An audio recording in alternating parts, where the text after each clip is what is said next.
welcome to Inspired Method Marketing channel here on YouTube. We're so glad you joined us. My name is Karen and this is my husband Trevor. Hi. And today we're going to be talking about, is a degree necessary to start a business? Good question. Might be a little heated debate. Michael Gerber, the author of The E-Myth, says the fatal assumption is if you understand the technical work of a business, you understand a business that does that technical work. That's a total myth. Yeah. It's not true. Absolutely. So 78.5% of all employer businesses in Canada in 2015 were service-oriented businesses. And that's coming from Stats Canada. Yeah. So what's really interesting is a lot of people think that a degree is the preferred pathway to becoming a successful business owner. Yeah.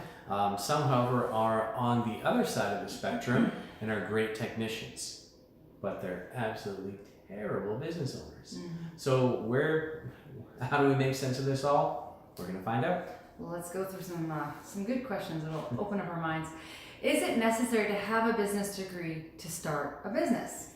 Well, there's two schools of thought. See, for me, for a long time, what kept me from starting a business, what kept me from getting started was I thought, I don't have a degree, so I can't start a business because there's got to be something that they teach you that I just don't know yet in order to get started.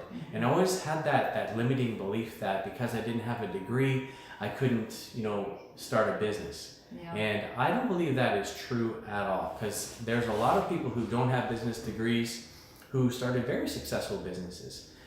Think about people like Bill Gates, Mark Zuckerberg. They're outliers. They're very unique individuals, but they have no degree. And there's countless other people who started multi-million-dollar multinational companies without a degree. So it's not necessary, but I think it can help. Yeah, but will it guarantee your success if you do have one? No, absolutely not. I think we all know the answer to that. Absolutely not. There's no guarantees in life, and there's no guarantees even if you have an education that you're going to be a successful business owner. You might be a really smart person, and you might know a lot about business or a lot of the technical aspects, but actually physically running a business takes a little something extra that they just don't teach you in school. And that's the point of our discussion today. Yeah. Are business schools able to stay current with the trends and marketing tactics? No, things move really, really quickly, and they just can't. They can't keep up with the pace of change out there, because it's like trying to steer a ship with a little rowboat paddle, right? Things having to move really quickly, and you're trying to move this big thing, and things are decided on committee, and things are decided in big rooms with a lot of smart people.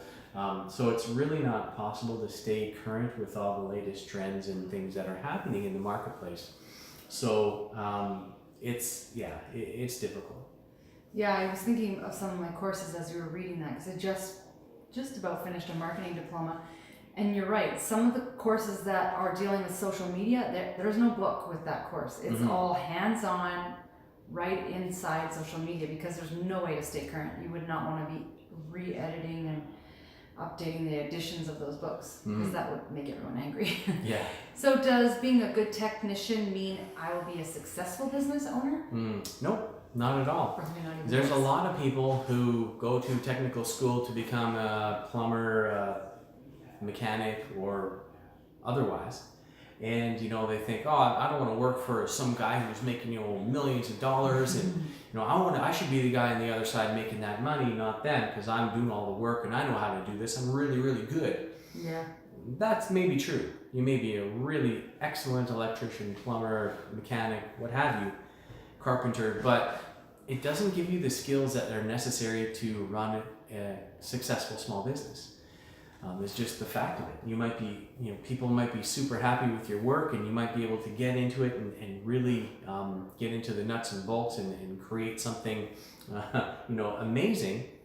But when it comes to being a business owner, that's the last thing that you should be doing is working on the tools. What you need to be doing is building a business.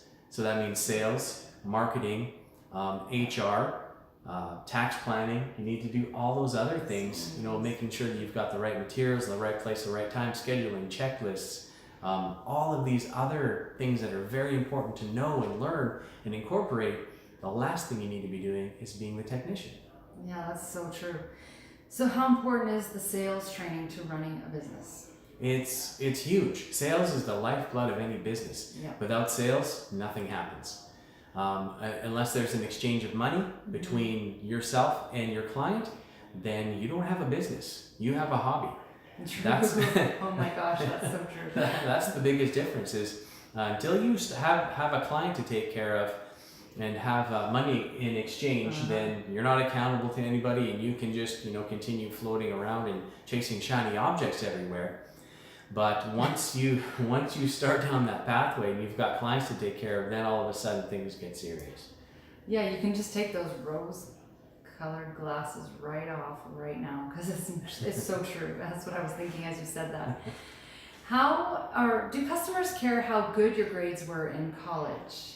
Oh, I get asked all the time how good my grades were. No, they might for a doctor or a dentist. That's different. That's true. They wouldn't be that if they didn't get good grades. Yeah, in the case of a doctor, an engineer, those types of disciplines, yes. Yeah. I say you have to go get a degree. Yeah. You have to get educated. Pretty good. And you have to get certified and make sure that you meet certain standards in order to practice medicine or build bridges. Yeah. Yes. That's very important. Yes. But for things like, the things we talk about, people that we help, not so. No. What was the question again? Yeah, like do customers really care how well you did in college on whatever your profession is? No, they care about how much you care about them. And they care how good of a job you do and what your service is like. That's exactly. right. Yeah. True. Exactly. So do they teach you how to be a good leader in college? No. Nope. There's always leaders that come up. I know that, just being in lots of courses lately. And I always tended to be that person because it's who takes it seriously, right? You just step it up, and I don't know, maybe you want to add something to that. Yeah, no, 100%.